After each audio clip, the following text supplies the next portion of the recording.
ملک ندیم کی رپورٹ کے مطابق اسلام آباد سپریم کورٹ نے پاکستان میں برطانوی ہائی کمشنر جین میرٹ کی 2024 میں ہونے والی جنوبی ایشیائی ملک کے عام انتخابات کو نشانہ بنانے والی حالیہ تقریر پڑھ کری تنقید کرتے ہوئے برطانیہ سے ماضی کی غلطیوں سے سبق سیکھنے اور آگے بڑھنے کا مطالبہ کیا ہے۔ گزشتہ ماہ آسما جہانگیر کانفرنس کے دوران ایک تقریر میں میرٹ میں برطانوی سیکرٹری خارجہ ڈیوڈ کیمرون کا حوالہ دیتے ہوئے پاکستان میں 8 فروری کو ہونے والے انتخابات کے بارے میں تشویش کا اظہار کیا۔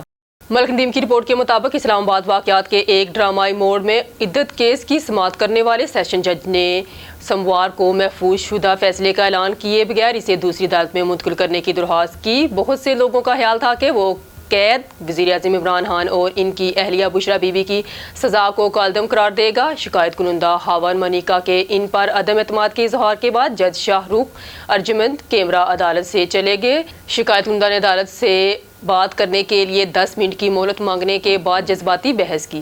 ملک ندیم کی رپورٹ کے مطابق جعلی ٹیکنیکل ڈگریوں کے اجراء کا معاملہ غیر قانونی اداروں کے 3 مالکان کو گرفتار کر لیا گیا۔ FIA اینٹی کرپشن سرکل اسلام آباد کی بڑی کارروائی جعلی اور غیر رجسٹرڈ ٹیکنیکل ڈگریوں کے اجراء میں ملوث ملزمان کے خلاف کریک ڈاؤن۔ چھاپہ مار کارروائیاں ماڈرن انسٹی ٹیوٹ آف انفارمیٹکس، جوہر انسٹی ٹیوٹ آف انفارمیشن ٹیکنالوجی اسلام آباد اور انٹرنیشنل کالج آف ایجوکیشن کے نام سے بنائے گئے جعلی اور غیر رجسٹرڈ اداروں میں کی گئی چھاپہ مار کارروائیوں میں مذکورہ انسٹی ٹیوٹ کے مالکان کو گرفتار کر لیا گیا۔ گرفتار ملزمان میں ذیشان زاہد، عمر فاروق اور احسن الدین شامل۔ ملزمان کو راولپنڈی اور اسلام آباد سے گرفتار کیا گیا۔ ملک ندیم کی رپورٹ کے مطابق سوشل میڈیا پر ریاست مخالف مواد شیئر کرنے پر 2 ملزمان گرفتار۔ FIA cyber crime circle Rawalpindi کی بڑی کارروائیاں سوشل میڈیا پلیٹ فارمز پر ریاست مخالف مواد شیئر کرنے میں ملوث 2 ملزمان کو گرفتار کر لیا گیا۔ گرفتار ملزمان مسلح افواج کے خلاف من گھڑت اور فرضی خبریں پھیلانے میں ملوث تھے۔ ملزمان کی جانب سے سوشل میڈیا کے ذریعے انتشار پھیلانے کی کوشش کی گئی۔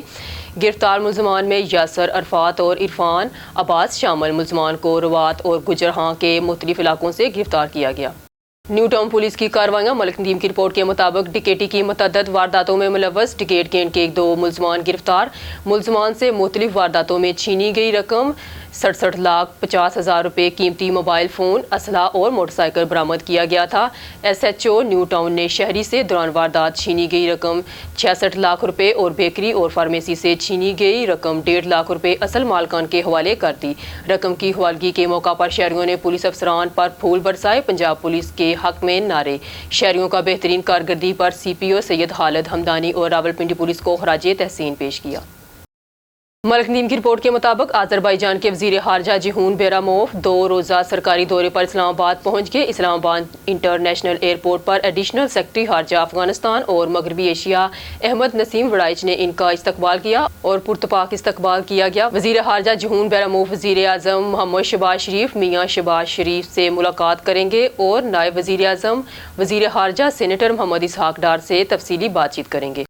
ملک ندیم کی رپورٹ کے مطابق ایڈیشنل سیکرٹری خارجہ سفیر شفقت علی خان نے آج ایتھنز یونان میں پاکستانی یونان 2 طرفہ سیاسی مشاورت کے 4تھے دور میں پاکستانی وفد کی قیادت کی۔ ڈائریکٹر جنرل برائے سیاسی امور سفیر روروس کونڈوڈوروس نے یونانی فریق کی قیادت کی۔ دونوں فریقین نے 2 طرفہ تعلقات کے تمام پہلوؤں کا جائزہ لیا اور علاقائی اور عالمی پیش رفت پر تبادلہ خیال کیا۔ انہوں نے باہمی دلچسپی کے عدم امور پر تمام کام مل کر کریں گے پر اتفاق کیا۔ ایتھنز میں سفیر شفقت علی خان کا یونان کی نائب وزیر خارجہ الیگزینڈرا پاپا ڈیوپولو نے بھی استقبال کیا۔